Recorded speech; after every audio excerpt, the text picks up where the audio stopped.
Kunodaba engike ngalibhala lapha ku-Facebook. Ngithe mangilibhala lumayelana olwenzeke ngala endaweni yasePhathane le kwesakwamthetho phambi kwakocinci le. Le ndawo ngaphansi komasipala waseMbonambi. Kunodaba lokho lenzeka lapho ngo-2023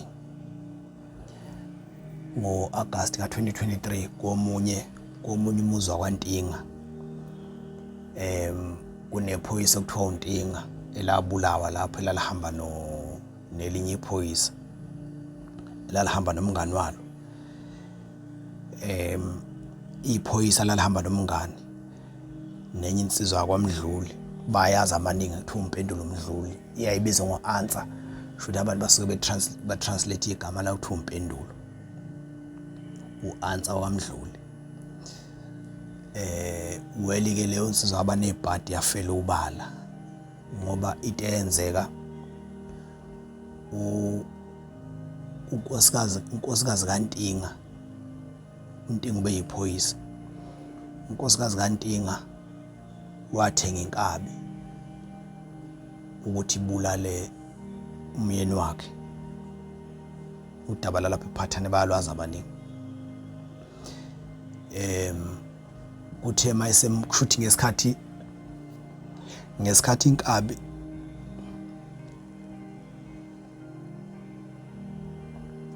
inkabi iyobulala lo umyeni wayenomngani. uNtinga lo yiphoyisa wayehamba nomngani wakhe uMpendulo Mdluli.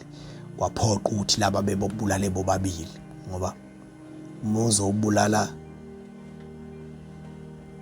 mawuzobula especially mawuzoshudubula umuntu oyiphoyisa. Umuntu oyiphoyisa kukancane ukuthi umfice ngasiphethe isibhamu noma bekuthi ugqoke uniform noma kuthiwa akayigqokile.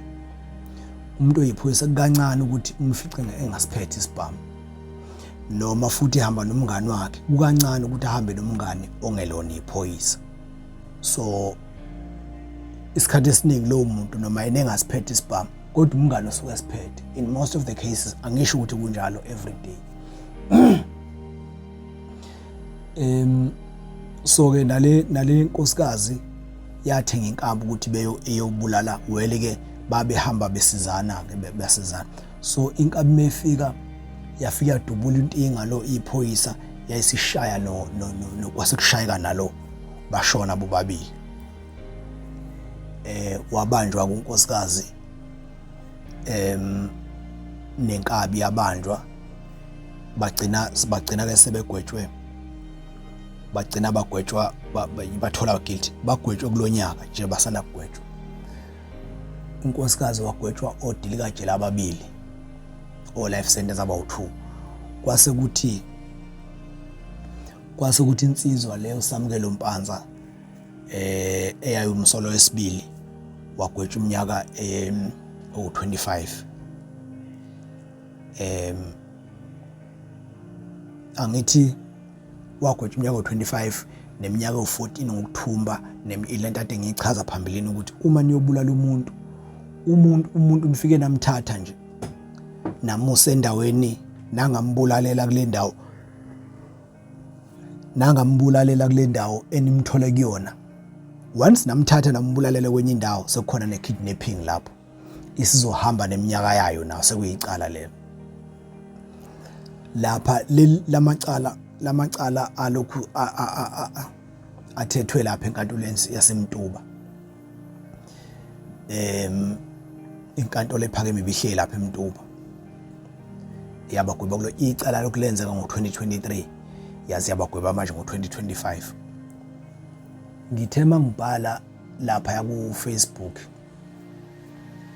ngabhala ukuthi uma kwenzeka kuthiwa ushadile noma usebudlelwaneni ingodosi umuntu wesifazane usebudlelwaneni ingodosi, uma kwenzeka uficwa isimo esithi bulala umyeni wakho noma abe siphi ziningi izimo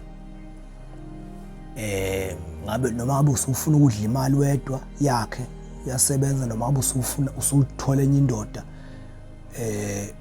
ekujolisa kamnandi, usubona sengathi imyeni wakho usesiphazamiso, the only option ukuthi nimbulale noma ngabe isiphi ke esinye izathu. Uma nje kwenzeka mhlambe kulabo ababuka lama video, uma kwenzeka ufike lo mcabango ukuthi udubule umyeni wakho umbulale, sengathi ungaqala ungifonela noma ufonele, ungathi ungaxhumana noma ngaseyimina ke abanye abantu abakhuluma ngezinto zasemajele. Kodwa ngiyafisa ukuthi mina sengathi ungaqala ufonele mina mawufikelwa nje lo mcabango, mawufikelwa nje umcabango ukuthi umyeni wami manje sekufanele ngimbulale, sekufike la khona ingasekho enye into engingayenza ngaphandle ukuthi ngimbulale, ngathi ungaqala ungifonela. Mina ngizokuchazela ukuthi uzobanjwa kanjani, ngizoqala ngikutshela ukuthi uzobanjwa kule nto ozoyenza ngoba ngeke ngikuphikise ukuthi esinqumeni sakho ngeke ngithi ungakwenzi lokho, ngoba sesikhulume kakhulu ngalokho. Kodwa esinqumeni sakho ngeke mina ngithi hayi ungambulali, ngeke ngithi hayi ungambulali uShona umyeni wakho, ngeke ngikusho lokho ngoba isinqumo lesi ongavuka ekseni. Yabona isinqumo sokubulala umyeni wakho isinqumo ongavela uvuka ekseni nje usenze lesi, awuveli nje uvuka ekseni usenze lesi sinqumo, kodwa isinqumo osithatha, isinqumo osithatha mhlambe ngonyaka odlule, mase ukuthi imbulale manje, isinqumo sokusithathe ngonyaka odlule, leyo nto asuke yenzile usuke yenze kudala naye, usuke yenze kudala. Sokusuke engaselula kimi ukuthi ngithi nayi ungasenzi, hayi ungambulala, kusuke engaselula. Mina ngizokutshela ukuthi uma usuqeda ukumbulala yini nani ezokwenzeka kuwe. Ngichazele nje ukuthi nje usuzombulala nje, futhi ngeke ngitshela amaphoyisa, ngitshela ngizoyithulela nje.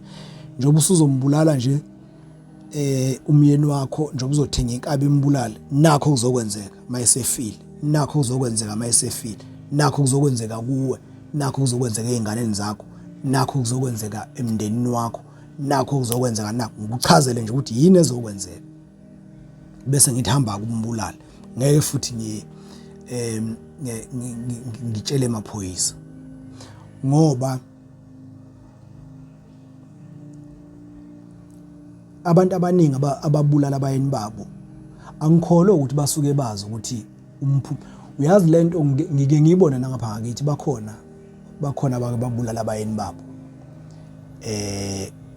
babona omakhelwane, babona ukuthi izinto zahamba kanje, kodwa still kube khona futhi umuntu ubulela umyeni wakhe. So ngeke ngithi abazi ukuthi kwenzakalani umuntu mayesebulela indoda. Okuningi ngiyakwazi mhlambe lokho enisuke nikwazi okusuke kwenzeke emphakathini la enihlala khona kulaba suke sebebulela amadoda, kodwa kukhona okushodayo okusuke kufanele ukuthi kutshenwe yimina. Ingakho ngithi mawufikelwa lo mqondo sengathi ungangifonela, ngoba uma usubulela indoda umuntu wesifazane, uma usubulela indoda, number 1 usubulela ubaba wamathumba akho, weingane zakho. Ingane zakho ngithi zingamathumba akho, ingane zakho. Usubulela ubaba weingane zakho. Ukhumbule futhi ukuthi phela wena le ndoda noma ungayinyanya kangakanani le ndoda yakho, uyinyanyela ukuthi iyafeba, noma uyinyanyela ukuthi ayikondli, noma uyinyanyela ukuthi ayikwenelisi ocansini, noma uyinyanyela ukuthi ayibulali, izingane zayo ziyinyanyele leyo nto, ayihlangene. Izingane zithanda ubabwazo ngalendlela eziyaye zibone ezinye izingane ezithanda ngazo obaba bazo.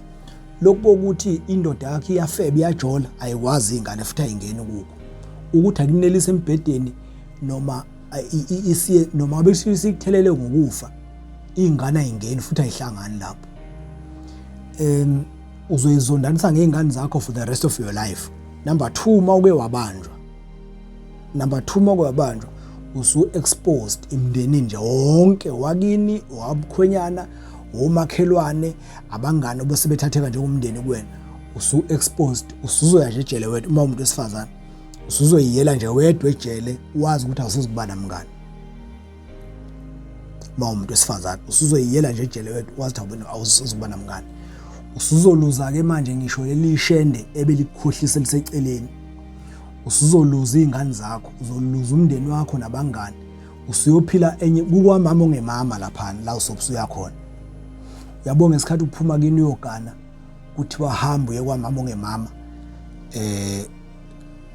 Kukwamama ongemama lapha na ke kukwamama ongemama wangempela lapha ngaphakathi.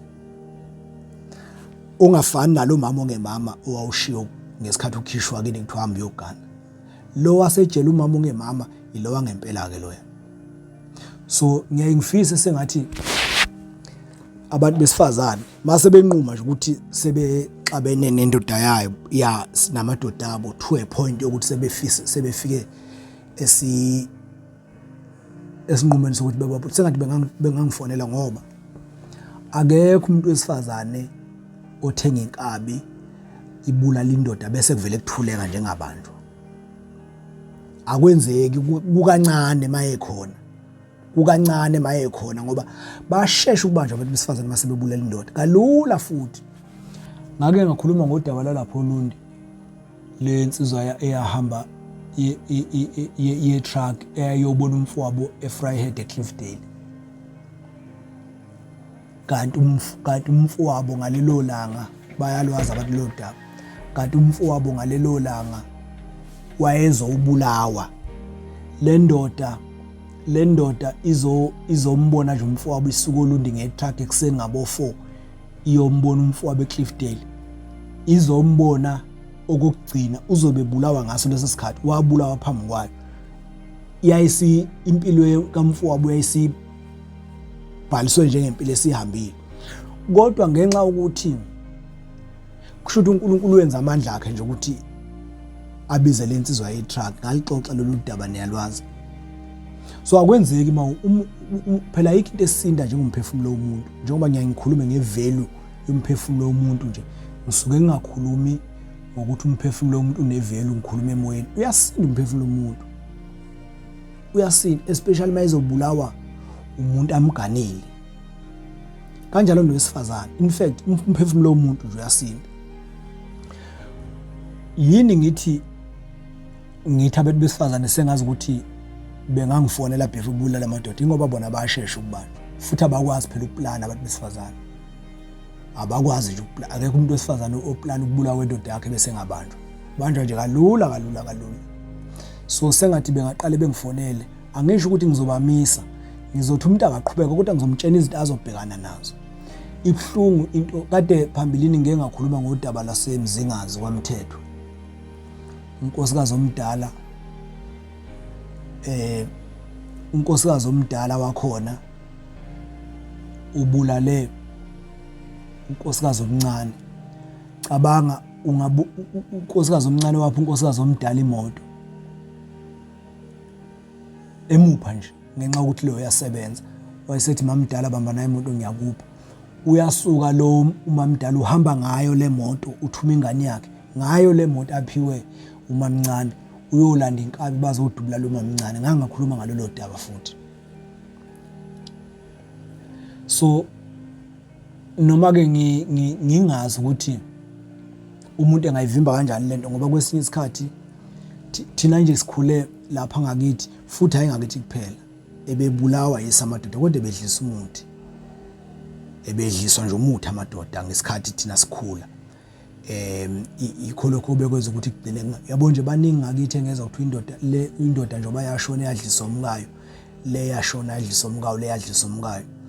Maningi amadoda engiyayengwezwe engiyayengizwe kuthiwa abulawa ngomkayo kodwa kwakusuke kuumuthi. Leyo kubulala ngesibhamu yenza ukuthi ake nginitshene enye into ngeinkabi abantu besifazane. Uyabola emateksini kunale genge ezinkabi.